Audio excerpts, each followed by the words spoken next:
In mid-autumn, I embarked on the 150-mile Knobstone hiking trail in southern Indiana. At the beginning of the trail, all the feelings seemed to be normal. I felt excited, youthful in spirit, and curious as to what I was about to experience.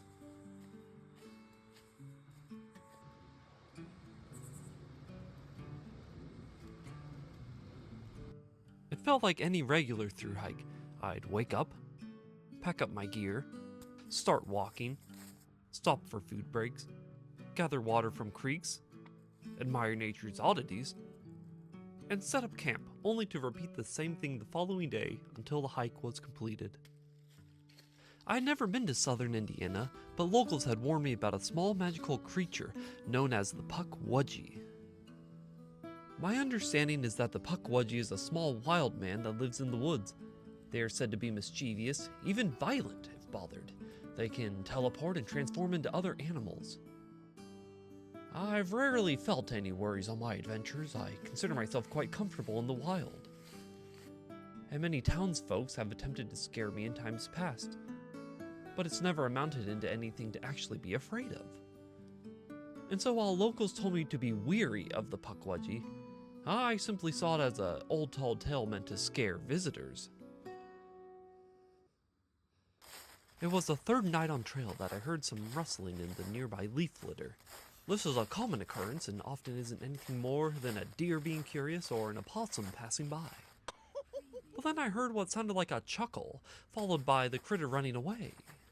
Well, you hear weird things in the wild all the time. Nothing happened beyond the noise, so I went back to bed.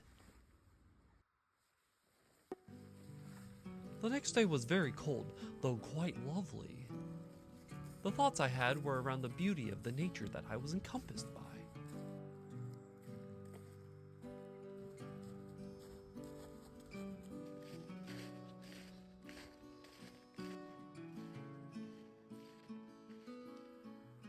Letting down my guard, though, ended up being a grave mistake.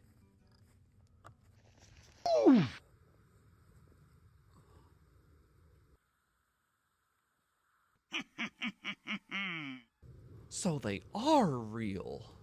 I knew what I saw. I couldn't deny it. There it was, a Pukwudgie, and it had been following me. I saw you. I know you're real. Now show yourself.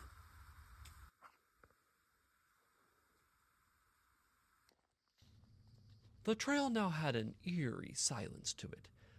I continued to hike all throughout my day with a watchful eye. But alas, nothing strange beyond that encounter happened. In the morning, I couldn't find my shoes. Hey, now that's not very kind of you. Give back my shoes. I had no choice. I was to hike onward barefoot.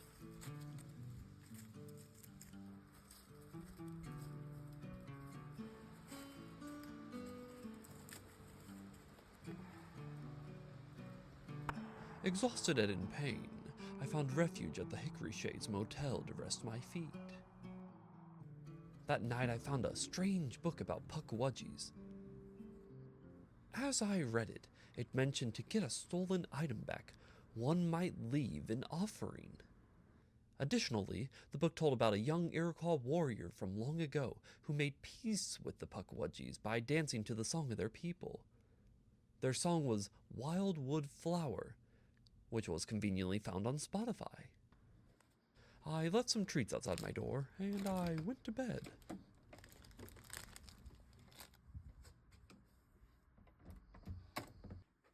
I was grateful to find that in the morning my shoes were returned. Maybe the Pukwudgie and I were on good terms. The day was peaceful, the weather great, and I was just a few days from finishing my hike. I carried on with an optimistic pep to my step and enjoyed the day.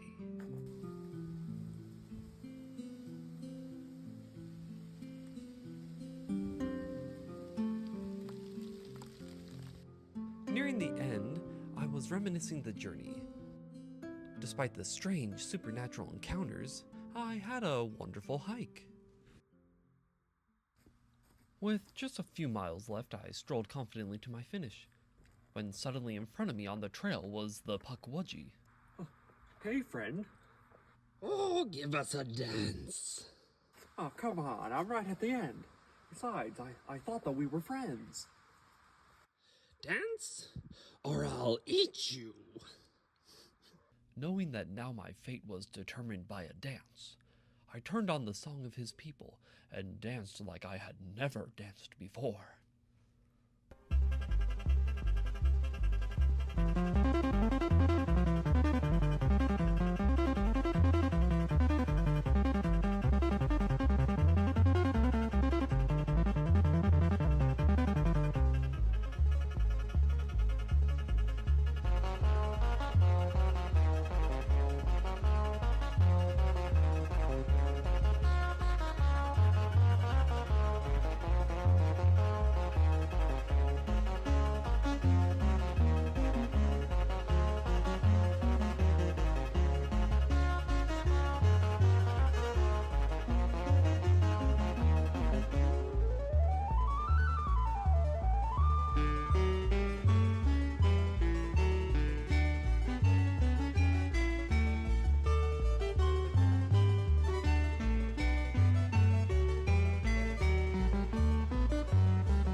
Oh, wow, cool moves. All right, I'll quit stalking ya. Bye-bye. And with that, the Pukwudgie vanished. At last I had reached the end of the trail, grateful to not have been eaten. I felt accomplished and relieved for my survival of such a cryptid encounter.